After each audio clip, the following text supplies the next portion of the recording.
Thank you for staying with us.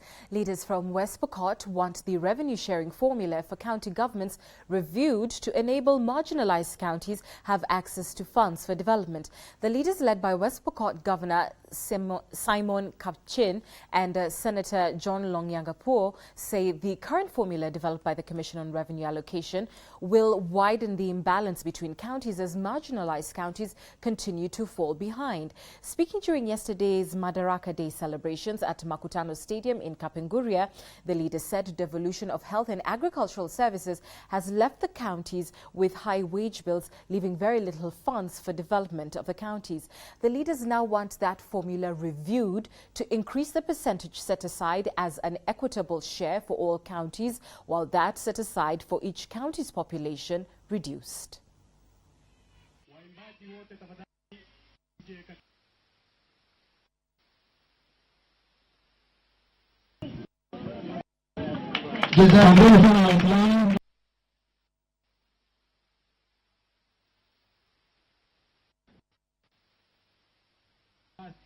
Kama amuko bahati mbaya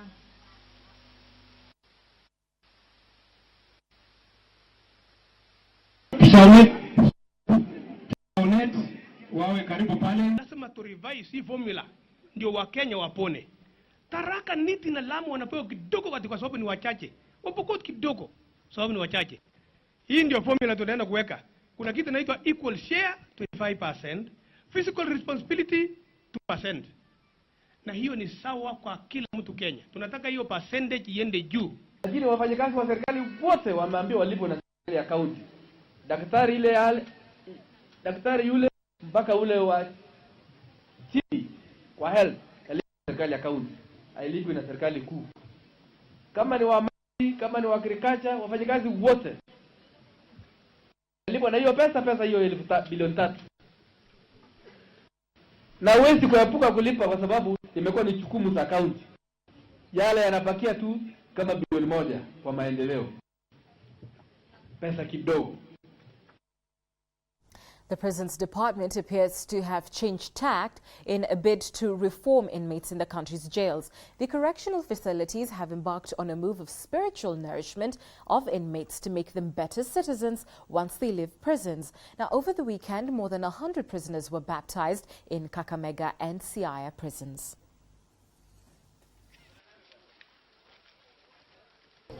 At Siaya GK prison, at least 65 prisoners were baptized in an event witnessed by Philip Kahi, the senior superintendent in charge of the prison.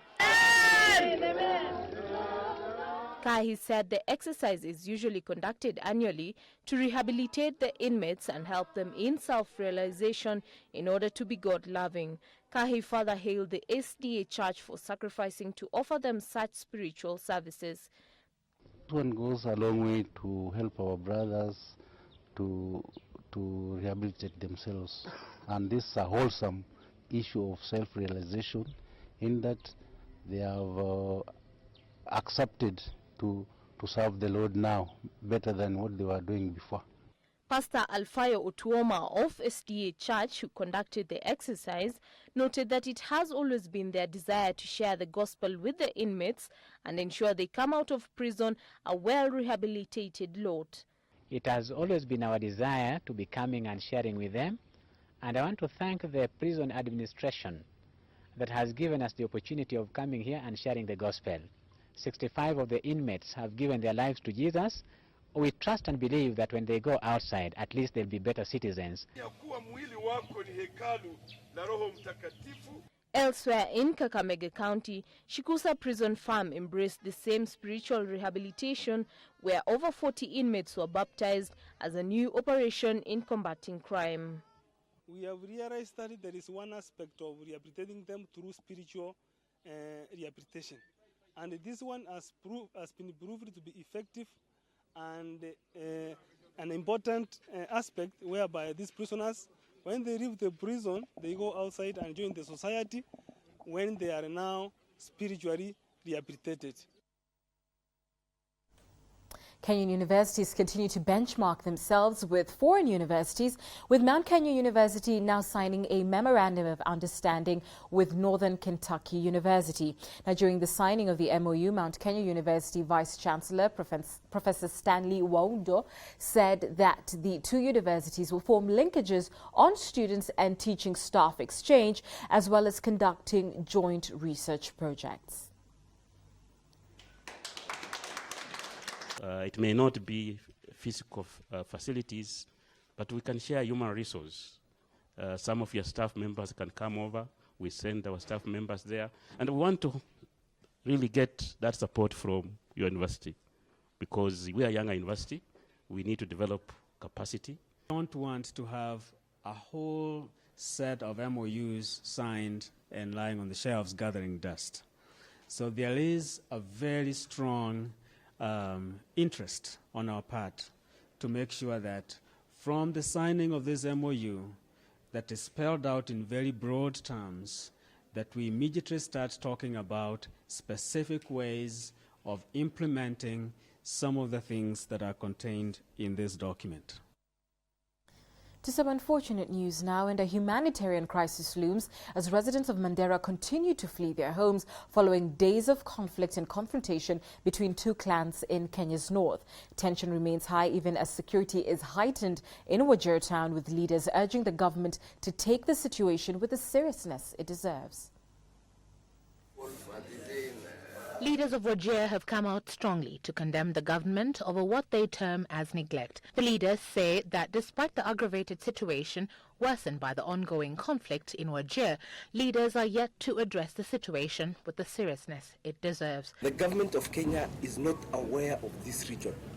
The security officers who are here have no clue on what's happening. Unless we will have an urgent intervention of the government and the security arm, which we are getting dissatisfied.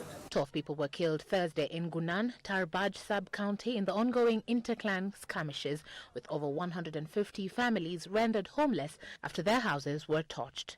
A humanitarian crisis looms as residents of Mandera continue to flee their homes with increasing tension following days of conflict and confrontation. Police are trying to maintain the peace. Evelyn Wambui, Citizen at 1.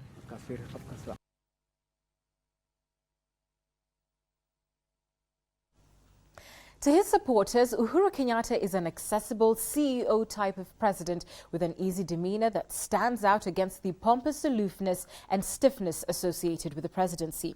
But to his sworn critics, the president is a poor manager whose common man touch betrays inability to grasp the complexities of governing a nation. Willis Raburu looks at Kenyatta's leadership style.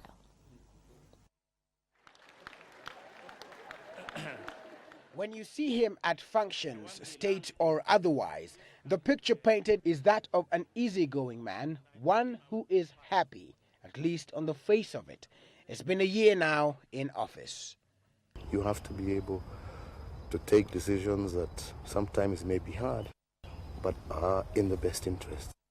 And you need time sometimes to internalize some of those very difficult decisions that you must make. This has been one of the key attributes that most people say he has done, that of making the person of the president more accessible. Yet not all share this view. The problem has been that he himself sometimes is not available. And when he becomes available, we sort out a number of issues. But then they are far between. So that is the real challenge. The problem is if he were to set enough time for the solution of problems, I think we would then make a lot of progress. Chairman of the Council of Governors, Isaac Ruto, referring here to a recent time when the president came under fire for tasking county commissioners with responsibilities that, according to them, saw an overlap of their functions. Uhuru, when we meet him, and as a person, he talks honestly. He has good intentions.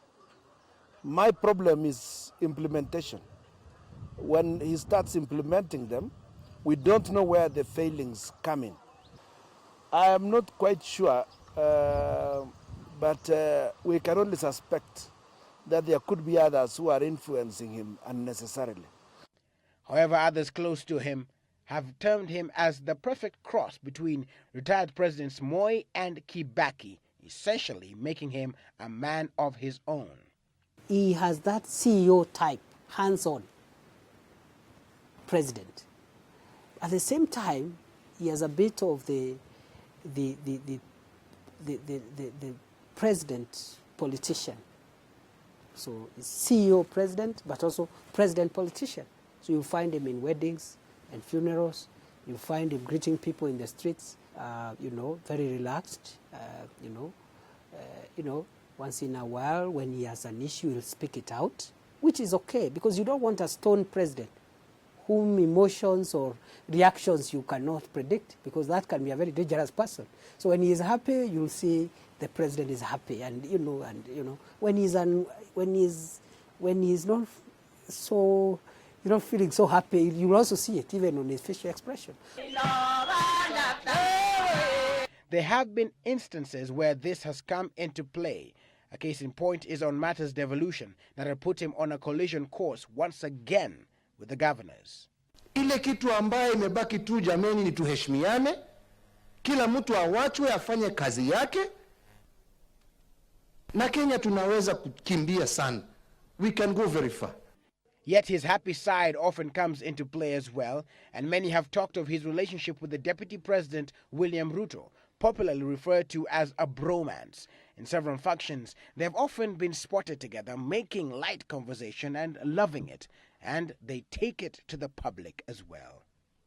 And I asked the president whether he can sing for us a song, which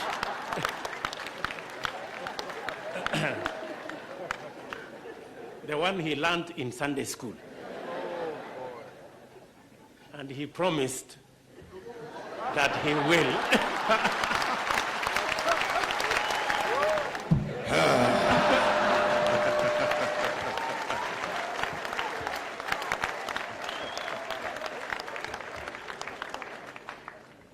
I'm wondering whether to attend next year. This guy always puts me on this. Kenyatta is viewed as hands-on, and we have seen a presidency that has seen him sweep the streets, invite others to State House, and change the lives of Kenyans through initiatives and an active social media presence. They find him charming, a people's person, and genuinely concerned.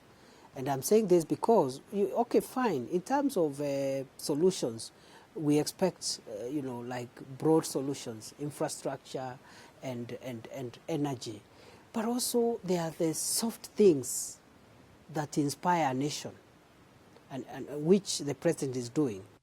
Yet despite all this, dissenting opinions abound, often accusing him of a high-handedness and a prefect kind of leadership, especially over the cabinet secretaries, and of using his numbers, as it were, to make unpopular decisions pass. Of course, Uhuru Kenyatta is a poor manager because he has failed to take into consideration the fact that this country belongs to all of us, because fairness and equity and human dignity, democracy, accountability, and all that are some of the key principles and values that are set out in Article 10 of the Constitution on national governance. And I want to assure you, even people who are criticizing Jubilee, even the opposition, many of them like Uhuru Kenyatta as a person. Okay? Many of them, they say they like Uhuru Kenyatta. They find him charming, a people's person, and genuinely concerned. Many complain about the inflation rate and security, all of which have not been properly addressed. If I were to give Jubilee marks, I would award them a C-, because according to me, I have not seen them implement much of what they said. Secondly, it's not clear whether they are still following the script which they promised Kenyans. One thing for sure is that, love him or hate him, President Kenyatta's style of leadership is one that Kenya has never witnessed before, from the open display of affection with the First Lady to the relationship with his deputy. But what Kenyans continue to ask for is results and delivering the promises. Willis Raburu, Citizen TV, Nairobi. The perfect note in which for me to take another break. I'll be back with the sporting action after these messages.